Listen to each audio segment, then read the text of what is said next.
Oh, hey, Levy Monte here, and just diving into what I do to, or how I use AI to kind of lessen the planning.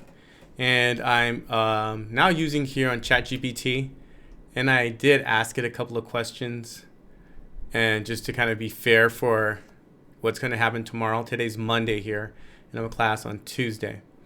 So, actually went back a little bit too far. Oh, no, I didn't. So at the beginning of today, I just kind of reminded it. Reminded. So at the beginning of today, I reminded chat about what it had told me prior. Like, hey, this is kind of the plan we laid out, and this kind of flesh it out today.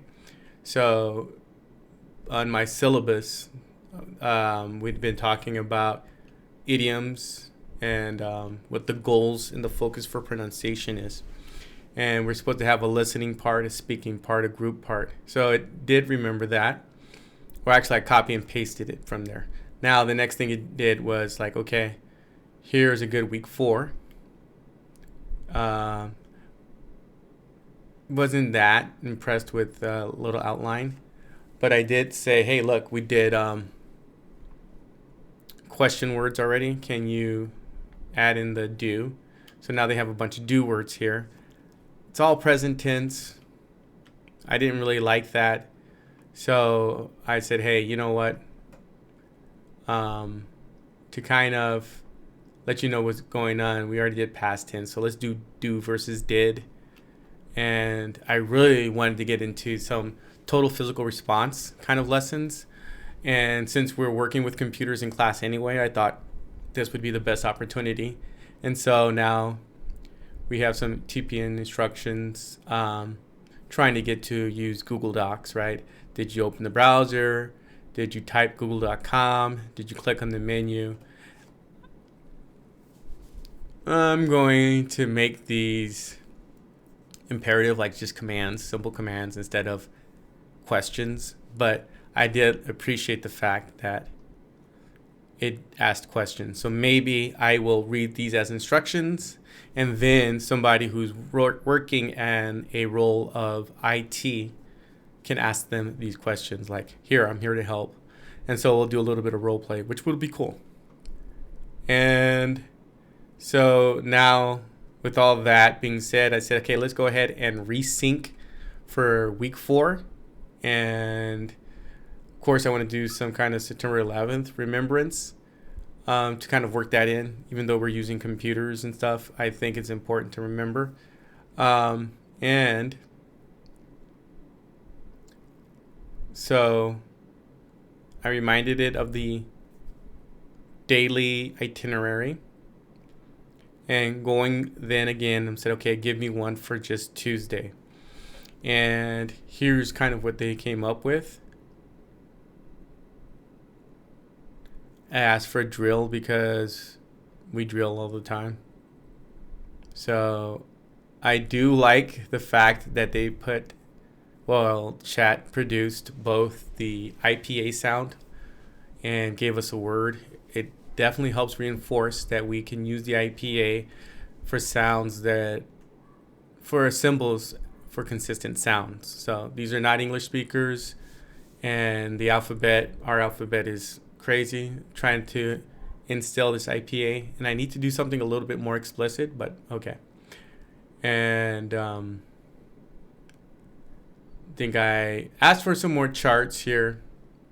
We're doing many lessons on do, WH, and yes, no questions. And then it kind of stayed away from can questions. But then I'm saying, okay, can is also yes. And then he kind of reminded me, yeah, but those are just kind of like modals. And we can ask can, could, and would questions. And I thought that my students are advanced enough to kind of take this on. So I'm going to kind of go over a whole question thing. They already knew who, what, when, where, and they pronounced it. The pronunciation was pretty spot on, and they all understood when you would use what word, what does where when you want location, what when you need a noun, how when you want to hear because. So they had the gist of that. So I think tacking this onto those questions will be natural and still, work as vocabulary. And that's kind of where I'm at right now. But I do need to do like a reading, and maybe I can do something like, okay, let's have a simple technician reading so that they get used to it. So let's write a story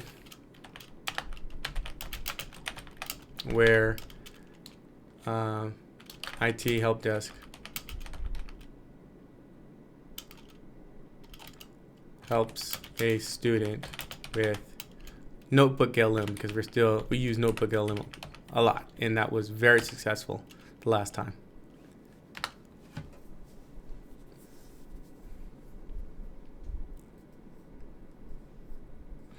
They keep going back to Maria.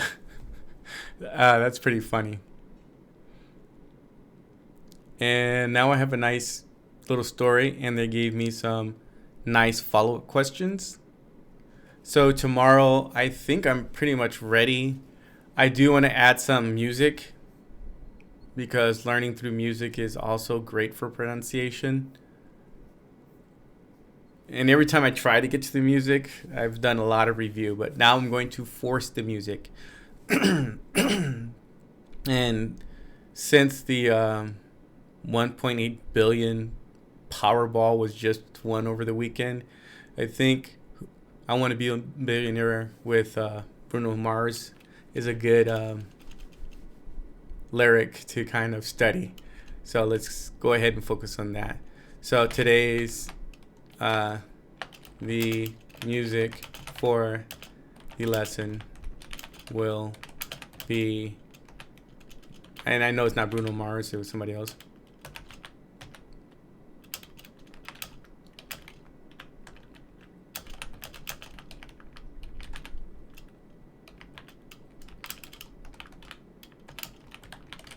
Clean version. Students should only concentrate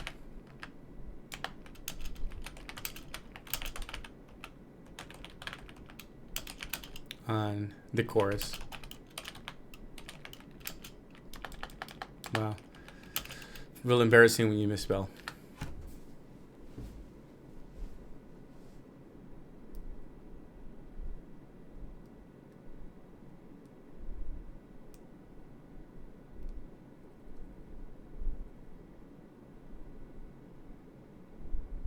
And we have that I want to be a billionaire so freaking bad.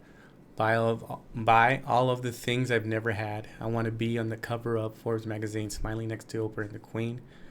So we're going to be looking at that part for the listening. And I think my lesson's good. The only thing I have to do next is a PowerPoint, adding some pictures and all that.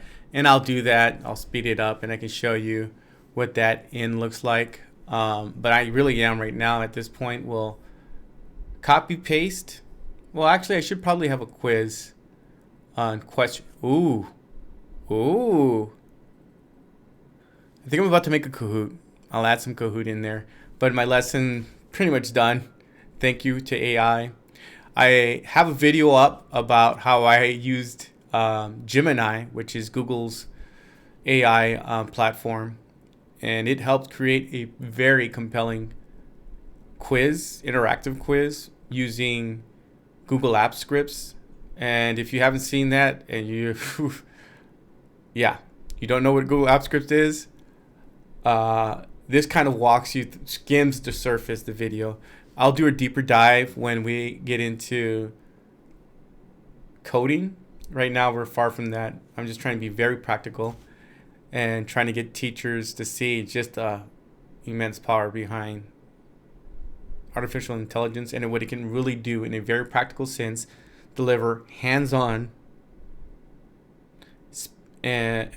products, hands-on material that you can use in class, and really speed up the lesson planning like nobody's business.